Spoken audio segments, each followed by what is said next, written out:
नमस्कार आदाब दोस्तों, हिंद वॉइस में आपका स्वागत है। मैं हूं राम और आज 5 अगस्त है। एक तरफ अयोध्या में पूजन हो चुका है, यानी कि जो भूमि पूजन होना था, शिलान्यास होना था, वो हो चुका है। लेकिन पिछले साल 5 अगस्त 2019 को आपको पता ही है क्या हुआ था। धारा 370 हटाई गई थी जम्मू कश्मीर से। इसके बाद ये कहा गया था कि एक देश, एक संविधान, एक झंडा, ये सारी चीज़ें होंगे। और उसके बाद वहाँ ये हुआ था कि लॉकडाउन, जिसमें आज हम जी रहे हैं, हालांकि अनलॉक की प्रक्रिया में है, लेकिन सबसे पहले शुरुआत वहीं से हुई थी। बाद में जब कोरोना आया तो पूरे देश में फैला और उसके बीच तमाम बहुत सारी ऐसी चीज़ें आई। वहाँ पर 1 साल से ज़्यादा हुआ, इंटरनेट की जो कनेक्टिविटी थी वो ढंग से शुरू भी नहीं हो पाई। बहुत सारे सवाल हैं जिनका जवाब हम चाहते हैं सलमान निज़ामी से। कांग्रेस नेता हैं, आप लोग अक्सर टीवी डिबेट में इन्हें देखते होंगे, अपनी बेबाक राय के लिए जाने जाते हैं। तो इनसे बात करना आए हैं धारा 370 को लेकर, क्योंकि बहुत सारी अफवाहें भी मार्केट में ऐसे सूत्रों से हमें जानकारी मिली है कि बहुत सारे लोगों को डोमिसाइल भी दिया जा रहा है वहाँ पे कुछ बाहर के लोगों को बसाने की तैयारी है। उसके पीछे के क्या कारण है, मैं इन सारे सवालों का जवाब चाहता हूँ सलमान निज़ामी से। अच्छा सर, सॉरी मैं मास्क नहीं लगा पाया हूँ, लेकिन हम फिज़िकल डिस्टेंस हम बना के रखेंगे। लोग इसको सोशल डिस्टेंस कहते हैं, लेकिन असल में ये फिज़िकल डिस्टेंस है। तो आपने ब्लैक और ब्लैक का ये मैच, मतलब आप भी फैशनेबल है या फिर इसके पीछे भी कुछ है? नहीं, आज अगस्त 5 वो दिन है जो हमारे लिए, जम्मू कश्मीर के वासियों के लिए ब्लैक डे है। क्योंकि 2019 का जो अगस्त 5 था, उस वक्त हमारे से आर्टिकल 370 छीना गया, 35A छीना गया, स्टेटहुड छीना गया, बिना कोई वजह, बिना कोई कसूर। हमारा ये है कि आज पूरी दुनिया में देखिए पेंडेमिक है और लोग मर रहे हैं, लेकिन हमारे जम्मू कश्मीर में चाहे डॉक्टर हो, स्टूडेंट हो, उनको परेशानी हो रही है क्योंकि वहाँ अभी 4G रिस्टोर नहीं हुआ। और पूरे 1 साल में जो आप देखेंगे जम्मू कश्मीर के हालात, जो दावा किया था भाजपा के नेताओं ने कि जम्मू कश्मीर में जो है तरक्की होगी, नौकरियां मिलेंगी, 370 हटने के बाद जो मिलिटेंसी है वो कम होगी, अब क्या हुआ? और मैंने उस वक्त भी जंतर मंतर पे आपके साथ इंटरव्यू में कहा था कि जम्मू कश्मीर के हालात जो हैं वो बद से बदतर होने वाले हैं।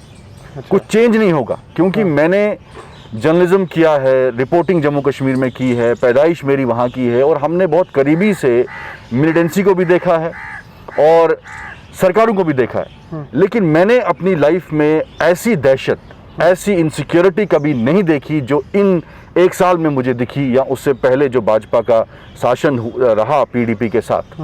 और 1 साल में आपने देखा कि हर रोज़ आपको खबर आती होगी कि कोई ना कोई हादसा POK में हो रहा है, हमारे सिविलियन शहीद हो रहे हैं, हमारे सैनिक शहीद हो रहे हैं। उल्टा अब तो चाइना जो पार्टी नहीं थी वो भी पार्टी बन चुकी है जम्मू कश्मीर में। हमारे 20 सैनिक शहीद हुए, और चाइना अभी भी, जो प्रधानमंत्री जी दावा करते थे कि ना वो घुसे ना हम घुसे, लेकिन हकीकत ये है कि चाइना अभी भी गलवान में है, अभी भी पेंगोंग में है। और जम्मू कश्मीर को छोड़िए, चाइना तो उत्तराखंड में घुस गया। तो जम्मू कश्मीर के हालात जो हैं, डोमिसाइल लॉ आया, और डोमिसाइल लॉ की वजह से जम्मू कश्मीर की जो पहचान है, जो आइडेंटिटी है, वो हमसे छीनी गई। और ये कहते हैं कि 1 नेशन 1 लॉ, कि पूरे हिंदुस्तान में एक संविधान होना चाहिए। लेकिन मैंने इनसे बार बार सवाल किया कि अगर जम्मू कश्मीर हिंदुस्तान का जो हिस्सा है, अगर 1 नेशन 1 लॉ है, तो वो 1 नेशन 1 लॉ जो है बाकी राज्यों में क्यों नहीं लागू हो रहा है? नागालैंड में क्यों नेशनल एंथम अलग है? आपको डोमिसाइल नहीं मिलेगा। हाँ, नागालैंड में क्यों नेशनल एंथम अलग है? नागालैंड में क्यों स्टेट फ्लैग अलग है? नागालैंड का कॉन्स्टिट्यूशन अलग क्यों है? आप उत्तराखंड जाइए, आप हिमाचल जाइए, आप आसाम जाइए, वहां भी बाहर के व्यक्ति को जमीन खरीदने का हक नहीं है। वही जम्मू गुजरात में भी शायद ये है कि बिल्कुल बाहर के लोग, और यही भाजपा सरकार ने अरुणाचल प्रदेश को ये वादा दिया कि हम आपको स्पेशल स्टेटस देंगे। मोदी जी ने स्टेटमेंट दिया। और जम्मू कश्मीर से क्यों छीना गया? जम्मू कश्मीर का 370 एक ब्रिज था, जम्मू कश्मीर और हिंदुस्तान को जोड़े रखे। कभी भी चाइना ने क्लेम नहीं किया, कभी चाइना ने जो है अंदर घुसने की कोशिश नहीं की इतने सालों में। पहले जो हुआ वो हुआ, उस वक्त हम पाकिस्तान से जीते या हम एक जंग भी हारे, लेकिन इतने सालों में ये हालात हमने नहीं देखे जो आज हालात हैं। आज चाइना ने आपकी नेबरिंग कंट्रीज़ के साथ, चाहे नेपाल हो, आज छोटा सा मुल्क नेपाल जो है हिंदुस्तान इतना बड़ा मुल्क है उसको धमकी दे रहा है। आज भूटान ने आपका पानी बंद कर दिया। आपने धमकी की बात करी, पाकिस्तान ने कल शाम ही एक नया नक्शा जारी किया जिसमें उसने कश्मीर को, लद्दाख को, सियाचिन को, यहाँ तक कि गुजरात के जूनागढ़ को भी अपनी साइड दिखा दिया है। तो और उसका कहना है कि भारत ने जो पिछले साल गलती की थी वो गलती बता रहा है हमारी इस काम को। हालांकि हमारा इंटरनल मैटर है, लेकिन पाकिस्तान भी सर उठा रहा है फिर से। मौका किसने दिया? पाकिस्तान को, चाइना को मौका किसने दिया? पहले तो मैंने स्टेटमेंट भी इशू किया कि 370 का हटना पाकिस्तान और चाइना को मदद करना है। ये कोई ना कोई इनकी कोई साठगांठ तो नहीं है? क्यों नहीं चाइना को लाल आंख दिखा रहे हैं? जो प्रधानमंत्री जी कहते थे चिल्ला चिल्ला के चुनावी सभाओं में चाइना को लाल आंख, आज तो इनकी बोलती बंद हो गई।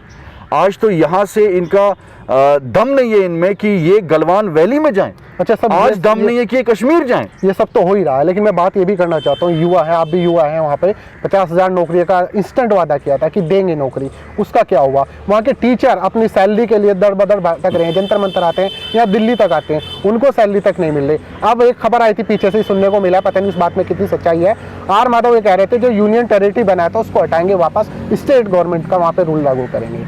ये सब क्या था? नौकरियां तो देखो, मोदी जी ने आज जो नई पॉलिसी लाई है, एजुकेशन पॉलिसी, उसमें वो कह रहे हैं कि आप पकोड़े बेचो। वो क्या है? मोदी जी ने तो पब्लिकली एक डिबेट में कहा कि आप पकोड़े बेचो। मतलब जो एक गरीब आदमी बैंक से लोन लेगा, अपने बच्चे को पीएचडी करवाएगा, तो वो बाद में पकोड़े बेचने उनके नेता तो बेबाक तो भीख मांगने को रोजगार बताते हैं। तो जम्मू कश्मीर में जो कैजुअल लेबर्स कांग्रेस के शासन में लगे थे 1 लाख, भाजपा सरकार ने इन 6 सालों में उनको भी नौकरी से निकाल दिया। नौकरी में लगाने की बात तो अलग है, जो नौकरी में ऑलरेडी थे जम्मू कश्मीर में उनको भी निकाल दिया। और अब जो नौकरियां मिलेंगी, ये 35A 370 जो हटाओ डोमिसाइल लॉ जो बना, उससे क्या होगा कि जम्मू कश्मीर के जो एस्पिरेंट्स हैं, जो बच्चे हैं, उनको बाहर के बच्चों के साथ compete करना है। जम्मू कश्मीर को आप महाराष्ट्र नहीं समझिए, जम्मू कश्मीर को आप गुजरात नहीं समझिए, जम्मू कश्मीर को आप दिल्ली नहीं समझिए। जम्मू कश्मीर में 30 साल से कॉन्फ्लिक्ट चल रहा है। जम्मू कश्मीर एक मिलिटेंसी अफेक्टेड स्टेट है जो आज यूटी बन गया है। आप जम्मू में देखिए आज की जम्मू में 1 साल से वहाँ कितनी डेवलपमेंट हुई। आज वहाँ का दुकानदार भी परेशान है, कश्मीर का शिकारा वाला भी परेशान है। यहाँ की डेलीगेशन जाती है, यूएन डेलीगेशन जाए या यूरोपियन डेलीगेशन जाए, वहाँ जो जाते हैं वो शिकारा में सैर करने जाते हैं, वो आम जम्मू कश्मीर के गरीब लोगों से नहीं मिलते। कुछ लीडर वहाँ के हैं जो प्रोजेक्ट किए जाते हैं मीडिया पे भाजपा के द्वारा, लेकिन वो जम्मू कश्मीर नहीं है, वो जम्मू कश्मीर को रिप्रेजेंट नहीं करते। वहां तो ऐसे लोगों को भाजपा रिप्रेजेंट करवाती है जिन लोगों को सिर्फ 30 वोट मिले हैं और वो मेयर बन गए हैं। वो जम्मू कश्मीर के रिप्रेजेंटेटिव नहीं हो सकते। जब तक आप वहां के लोगों से बात नहीं करेंगे, जब तक आप वहां के लोगों को कॉन्फिडेंस में नहीं लेंगे, आप कैसे वहां नॉर्मल से इंश्योर कर सकते हैं?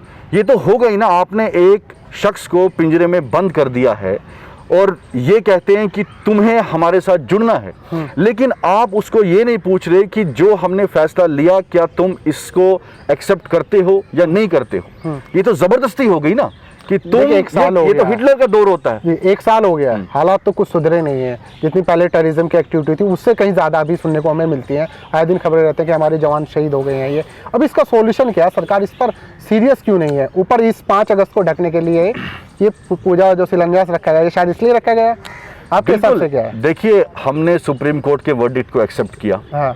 सुप्रीम कोर्ट ने यह भी कहा कि हिस्टोरिकल कोई सबूत सामने नहीं आया है जिसमें ये साबित हो सके कि वहाँ अयोध्या में किसी मंदिर को तोड़ के मस्जिद बनाएगी। सुप्रीम कोर्ट ने कहा, ये मैं नहीं कह रहा।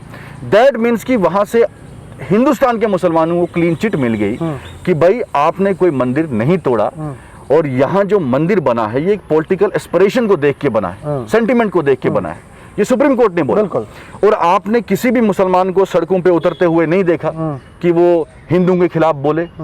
हिंदुस्तान के मुसलमानों ने एक्सेप्ट किया, क्योंकि हम भी फेडअप हो गए थे कि भाई ये हिंदू मुस्लिम की राजनीति जो है ये कब तक चलेगी। हमें प्रोग्रेस की तरफ जाना चाहिए, हमें डेवलपमेंट की तरफ जाना चाहिए, हमने बेरोजगारी को हटाना है। मोदी जी ने कहा पाकिस्तान को आइए गरीबी पे चर्चा करें, लेकिन उन्होंने नहीं कहा कि हम मंदिरों और मस्जिदों पे चर्चा करें। समझ गए? उन्होंने बाद में क्या किया, आज मंदिर बना रहे हैं, आज ये कर रहे हैं। लेकिन मैं ये कहता हूं कि जम्मू कश्मीर भी हमारा एक बहुत इंपॉर्टेंट स्टेट है, और आज जम्मू कश्मीर के फ्यूचर के साथ आप खिलवाड़ कर रहे हैं। आपने चाइना को मौका दिया कि वो अंदर हमारे घुसा है, आपने पाकिस्तान को मौका दिया कि वो इंटरनेशनली हिंदुस्तान को किस तरीके से डिफेम कर रहा है। आप देखिए 370 जैसे हटा, आज क्यों अयोध्या का इन्होंने अगस्त 5 चुना? क्योंकि जिस तरीके से इंटरनेशनली हिंदुस्तान की छवि खराब हुई है कश्मीर को लेके, चाइना को लेके, लद्दाख को लेके, उसको छुपाने के लिए इन्होंने अगस्त 5 को चुना, नहीं तो कोई और डेट देखते। और पेंडेमिक में भीड़ नहीं होनी चाहिए, उसके बावजूद इन्होंने ये आज सेरेमनी 16 लाख से ज्यादा केसेस हमारे यहाँ पे, एक टाइम 16 लाख से ज्यादा है वर्ल्ड में, और कश्मीर में भी हैं, अयोध्या में, अयोध्या के मंदिर में प्रिस्ट हैं। बिल्कुल, अयोध्या से लगते हैं, आसपास के जिले पूरी तरह से सिक्योरिटी गार्ड आगरा था, फैजाबाद। लेकिन ये सिर्फ आज ये हुआ, मैं सेरेमनी के खिलाफ नहीं हूँ, हमने एक्सेप्ट किया डिसीजन, लेकिन मैं ये कहता हूँ कि अगस्त 5 जम्मू कश्मीर में अगर आपने डिंडोरा पीटा, टेलीविजन डिबेट्स में कहा कि भाई जम्मू कश्मीर में रोजगार मिलेगा, अब जम्मू कश्मीर जो है पूरा हिंदुस्तान के साथ मिल गया, जम्मू कश्मीर में प्रोग्रेस होगी, पीस होगा, अमन होगा, अगर जम्मू कश्मीर में सब चंगा सी जो कहते हैं मोदी जी, तो आज क्यों छुपाना पड़ रहा है आपको? आज कोई टीवी डिबेट नहीं हो रहा है जम्मू कश्मीर में 370 के एक साल के बाद। कई टीवी पे पूछना चाहता हूँ, आप ही कर रहे हैं, कोई और मीडिया नहीं कर रहा इस पे। नहीं, मैं वो ठीक है, जो उनका काम है, उनके पास सारा दिन पूरे आज स्लॉट बुक है, उनके स्लॉट बुक ही होते हैं मेन स्ट्रीम मीडिया के। मैं एक चीज़ आपसे पूछना चाहता हूँ, जो वहाँ की पॉलिटिकल बड़ी पार्टियाँ थी, जैसे आपकी पीडीपी हो गई, नेशनल कॉन्फ्रेंस हुई, सबको नज़र बंद करके रखेगा, लेकिन कांग्रेस के नेता फिर भी थोड़ा बचे रहे, नहीं हो पाए। फिर कांग्रेस ने सड़कों पर उतर, आप कांग्रेस से आते हैं, कांग्रेस ने उस तरह से क्यों आवाज़ नहीं उठाई? आप जंतर मंतर में थे, मैं ही वो व्यक्ति था जो जंतर मंतर दिल्ली में 370 के कश्मीर से बिलोंग करते हैं। मैं कश्मीर से बिलोंग करता हूं, कश्मीरी भी है। हमने तो दिल्ली में प्रोटेस्ट किया, सबसे बड़ा प्रोटेस्ट तो हमने किया ऑर्गेनाइज। आप तो कांग्रेस पार्टी की तरफ से कोई मूवमेंट हुआ? नहीं, कांग्रेस पार्टी ने किया, हमारे भी नेता जो हैं हाउस अरेस्ट थे, आज भी हाउस अरेस्ट हैं। लेकिन कहने का मकसद ये है कि किस तरीके से जम्मू कश्मीर में लीडरशिप को क्रश किया गया। जो प्रो इंडियन लीडर्स थे, मैं नहीं कहता महबूबा मुफ्ती जो है उसने क्या किया भाजपा के साथ मिलके, लेकिन महबूबा मुफ्ती 1 साल पहले आपकी बहुत हमदर्द थी, 1 साल आप सत्ता से हट गए, आज वो आपकी दुश्मन हो गई। आज उमर अब्दुल्ला साहब हैं, फारूक साहब हैं, आज सजाद लोन साहब हैं, जिनको आप अपना भाई मानते थे, आज उसी भाई को आपने हाउस अरेस्ट किया। तो जब आप हिंदुस्तान के मेन स्ट्रीम लीडर्स को, जो प्रो इंडियन है, उनको ही आपने अंदर कर दिया, तो वहां आप मौका किसको दे रहे हो? ये आप इसको वो कहते हैं ना कि समझिए कि ये क्या है प्लानिंग। जब आप प्रो इंडियन लीडर्स को नज़रबंद करते हैं, दैट मीन्स कि आप किसी थर्ड पार्टी को वहाँ प्रोजेक्ट करना चाहते हैं। वो थर्ड पार्टी पाकिस्तान है या चाइना है, ये बहुत समझने वाला मसला है कि जिस तरीके से वहाँ की लीडरशिप को क्रश किया जा रहा है। और ऐसे जब पाकिस्तान जो ये बात कह रहा है, जैसे उसने कल नक्शा पास किया कि हम जनमत संग्रह कराएं कश्मीर को लेकर, क्या उसको लगता है कि जो कश्मीरी है, भारतीय कश्मीरी है, वो पाकिस्तान के साथ जा सकते हैं? देखिए 370 पाकिस्तान ने नहीं दिया, ये आप सुन लीजिए।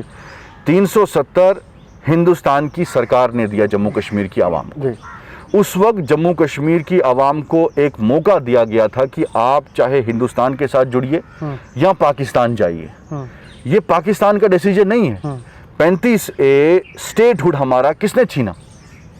ये हिंदुस्तान की सरकार ने दिया भी और छीना भी। ये पाकिस्तान तो है ही नहीं इसमें पिक्चर में। और दूसरी बात ये है कि आप आज कह रहे हैं कि हम पीओके लेंगे। पीओके वाले हमसे सवाल करते हैं आज, वो लिखते हैं सोशल मीडिया में, भाई तुम्हारे पास स्टेट थी, तुम्हें तो स्टेट भी नहीं रही आज, तो हम वहां क्या करने आए? स्टेट होती है ना, जब स्टेट ही छीन गई हमारी, तो हम क्या पीओके की बात करें। और दूसरा, इस वक्त जम्मू कश्मीर में जो माहौल बना है, माहौल ये बना है कि जम्मू कश्मीर में इनसिक्योरिटी है, मिलिटेंसी बढ़ रही है, यूथ हमारा जो है बदकिस्मती से गन उठा रहा है, ना कि किताबें उठा रहे हैं। बहुत बड़ी बात, ये बहुत बड़ी बात है। ये बहुत हमारे लिए चिंता का विषय है कि हमारे यूथ जम्मू कश्मीर के, जिनको इस वक्त पढ़ाई करनी चाहिए, बिजनेस करना चाहिए, वो इस वक्त गन उठा रहे हैं। और ये गन कौन उठा रहे हैं? ये कोई अनपढ़ यूथ नहीं उठा रहा, ये एमएड किए हुए, बीएड किए हुए एजुकेटेड लड़के जो हैं गन उठा रहे हैं। और क्यों आपने ऐसी वहां सिचुएशन बनाई कि फिर से जम्मू कश्मीर में जानबूझ के कश्मीर को डिस्ट्रॉय किया जा रहा है? जानबूझ के मैं कह रहा हूं कि जम्मू कश्मीर को एक हिसाब से ऐसे ट्रीट किया जा रहा है कि वो एक मुस्लिम मेजॉरिटी स्टेट है। इसको आप देखिए। नहीं, बहुत सारे लोग आरएसएस का एजेंडा है। कश्मीर को निशाना इसलिए बनाया गया, बहुत सारे लोग थे, मेरे नहीं है। आप भी जरा इस बात पे ध्यान दीजिए, कमेंट जाएंगे, लोग कहते हैं कि कश्मीर जो है, जम्मू कश्मीर मुस्लिम स्टेट था, ज़्यादातर मुस्लिम पॉपुलरिटी वहाँ पे है। और दूसरी जगह आपका असम को भी इसलिए टारगेट किया गया एनआरसी, क्योंकि वहाँ पे भी मुस्लिमों की तादाद बढ़ रही है। और ये आरएसएस का इसका एजेंडा बताते हैं कि आरएसएस उन जगह को टारगेट ज़्यादा करेंगे जहाँ पे मुस्लिम बहुल इलाके जो ज़्यादा हैं। बिल्कुल सही है। इसमें अगर भाजपा सरकार वन नेशन वन लॉ की बात करती है, मैंने आपको पहले बोला कि अगर 35 से जम्मू कश्मीर में है तो वही जमीन का कानून जो है हिमाचल में है, वही जमीन का कानून जो है उत्तराखंड में है, वही जमीन का कानून जो है नागालैंड में है। तो नागालैंड से क्यों नहीं आप उठा रहे हैं?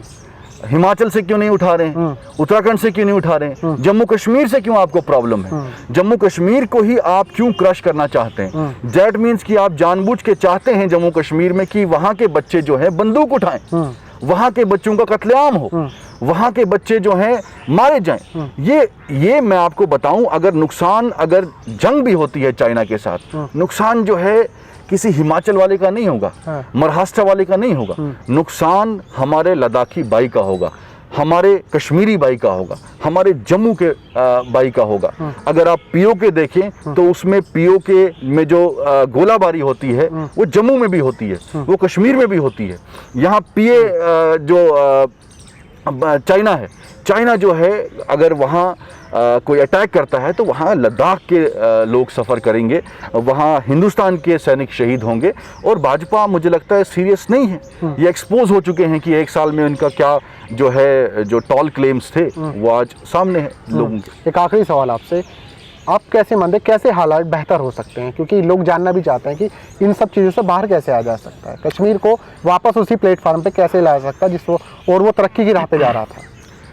देखिए, जम्मू कश्मीर के वासियों के साथ जब तक आप बातचीत नहीं करेंगे, जब तक, देखिए अगर कोई आपसे दुखी है, कोई नाराज़ है आपसे, आप उसको गोली नहीं चलाएंगे, आप उसको प्यार से समझाएंगे, उसका हक नहीं छीनेंगे।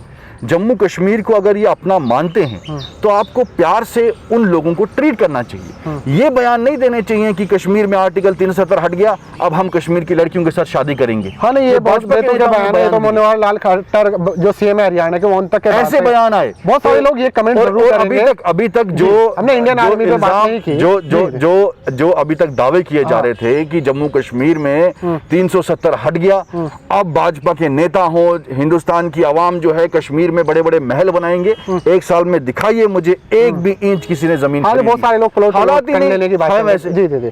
एक आखिरी सवाल मेरा यही है, लेकिन बहुत सारे लोग मुझसे सवाल करेंगे कि आपने इंडियन आर्मी पे बात नहीं की। वहाँ के लोग कमेंट करते हैं कि वो इंडियन आर्मी पे पत्थरबाजी करते हैं, और इस वजह से क्या है कि डायरेक्ट सरकार कैसे बात करे उनसे, पत्थरबाजों से कैसे बात कर लेगी। तो ये सारे सवाल पूछते हैं। देखिए साहब, हिंदुस्तान एक इमोशनल मुल्क, ये पूरा एशिया जो है इमोशंस पे डिपेंडेंट है। हिंदुस्तान में एक बलात्कारी जो है आसाराम बापू, बहुत सारे लोग ये भी बोलेंगे कि हिंदुस्तान हम यूज करें ना, भारत यूज करना चाहिए। नहीं, भारत है, इंडिया है, तीनों एक ही है, कंट्री है, नाम अलग अलग है। आसाराम बापू एक रेप एक्यूज्ड है। आसाराम बापू जब जेल में गया, उसके समर्थकों ने अपनी जानें दे दी एक बलात्कारी के पीछे। जम्मू कश्मीर में आपने उनसे नौकरियां छीन ली, उनसे आपने अपनी आइडेंटिटी छीन ली, उनसे आपने स्टेट छीन ली, और आप एक्सपेक्ट करते हैं कि वो आपको फूल की माला पहनाएं। ये अभी आप समझिए कि जम्मू कश्मीर की आवाम अभी भी बहुत सब्र में है। अगर इस्लाम में मैं कहता हूं कि अगर सुसाइड होता तो कश्मीर में सबसे ज़्यादा सुसाइड होता। आपने एक साल उनको लॉकडाउन में रखा, एक साल कर्फ्यू में रखा, आज भी कर्फ्यू है। वहाँ का आप शिकारा वाला गरीब आदमी, टूरिज्म हमारा लो है, वहाँ का गरीब आदमी जिसने बैंक से कर्जा लिया है, उसको आज रोजगार नहीं है, वो क्या करेगा? वो सुसाइड नहीं करेगा तो क्या करेगा? आप यहाँ से चिल्ला चिल्ला के कहते हैं कि सब चंगा है, सब चंगा है। वहाँ का गरीब कश्मीरी जो है, जो दिन में 200 या 300 कमाता है, एक साल से उसको वो 200-300 कमाने का आपने मौका ही नहीं दिया। कश्मीर में टूरिज्म सबसे बड़ा एक इकोनॉमिक का रिसोर्स है, आपने टूरिज्म वहाँ इस वक्त 0% है। एक साल से वहाँ की इकोनॉमी हमारी डाउन है, ना नौकरियाँ कहीं हैं, ना हमारी जो है एम्प्लॉयमेंट कहीं है, ना डेवलपमेंट है, ना प्रोग्रेस है, ना रोजगार है, ना आपने हमें कंपनसेशन दिया। अगर आपका बिजनेस वहाँ चल रहा है, आपका बिजनेस एक साल से बंद है, आप तो कंपनसेशन भी नहीं दे रहे हैं। वो क्या करेंगे वहाँ के लोग? पत्थर उठाने का आपने मौका दिया ना उनको। आपने अगर ये फैसले नहीं लिए होते तो किसी को पत्थर उठाने का शौक है? कोई चाहेगा कि मेरी जान चली जाए? यहाँ किसान हिंदुस्तान के 5,000 के लिए, 5,000 के कर्जे के लिए अपनी जान दे देते हैं। कश्मीरी को आपने एक साल बिल्कुल जेल में रखा है, ना उसके पास रोजगार है, ना उसके पास कंपनसेशन है, तो वो क्या करेगा? कहीं ना कहीं उसने गुस्सा अपना निकालना है। तो आपने ऐसे हालात वहां क्यों पैदा किए जो कश्मीरी गन उठा रहे हैं, पत्थर उठा रहे हैं? अगर आपने ये हालात पैदा नहीं किए होते, आपको लगता है तो सरकार अब कुछ स्टेप लेगी, बैक स्टेप कुछ ले सकती है? देखिए, सरकार ने पूर्ण बहुमत है, सुनती किसी की नहीं है, जो करना होता है 2-3 लोग करते हैं। देखिए, सरकार जो है आरएसएस का एजेंडा है एंटी मुस्लिम और एंटी कश्मीर, और यही लोग जो हैं चाइना की ऐप जो है बैन करते हैं। वहां से इनके टीवी चैनलों में चाइना की कंपनीज के स्पॉन्सरशिप चलती है। ये आईपीएल में भी चाइनीज कंपनी स्पॉन्सर कर रही है। तो इनका नेशनलिज्म जो है वो एक फ्लॉप शो है, एक डोंग है, जो ये पूरे देश को दिखाना चाहते हैं कि हम नेशनलिस्ट है, नेशनलिस्ट है। जो खाली बर्तन है वो ज़्यादा बचता है। तो इनका ये डोंग बहुत जल्द ख़त्म होगा, और हम ये वादा करते हैं कि अगर कांग्रेस सत्ता में आई तो हम जम्मू कश्मीर में वैसे ही हालात फिर से लाएंगे जैसे पहले थे, जैसे तरक्की थी। गुलाम नबी आज़ाद जब सीएम थे, आप मुझे नहीं पूछिए, आप जम्मू कश्मीर जाइए, किसी से भी पूछिए कि कांग्रेस के टाइम पे जम्मू कश्मीर में कितनी तरक्की हुई और इन 6 सालों में कितनी तरक्की हुई। बहुत बहुत शुक्रिया सलमान निज़ामी साहब, आपने हमारे सवालों के जवाब दिए। और अब मैं जनता से और आप लोगों से पूछना चाहूँगा कि आप लोग क्या सोचते हैं कि 370 जो हटाई गई थी कश्मीरियों के साथ, क्या सही हुआ था या गलत हुआ था? कमेंट कीजिएगा। बाकी आप सलमान निज़ामी को आगे भी देखना चाहते हैं तो भी कमेंट कर सकते हैं, और इस खबर को ज़्यादा से ज़्यादा शेयर कीजिए बाकी खबरों की तरह। और इसके साथ साथ आप हमें फेसबुक पर फॉलो कर सकते हैं, और आपको लगता है टीम अच्छा कर रही है तो हमें लोग प्लीज़ सपोर्ट कीजिए सब्सक्राइब के साथ। अगले अपडेट में आपको मिलते हैं।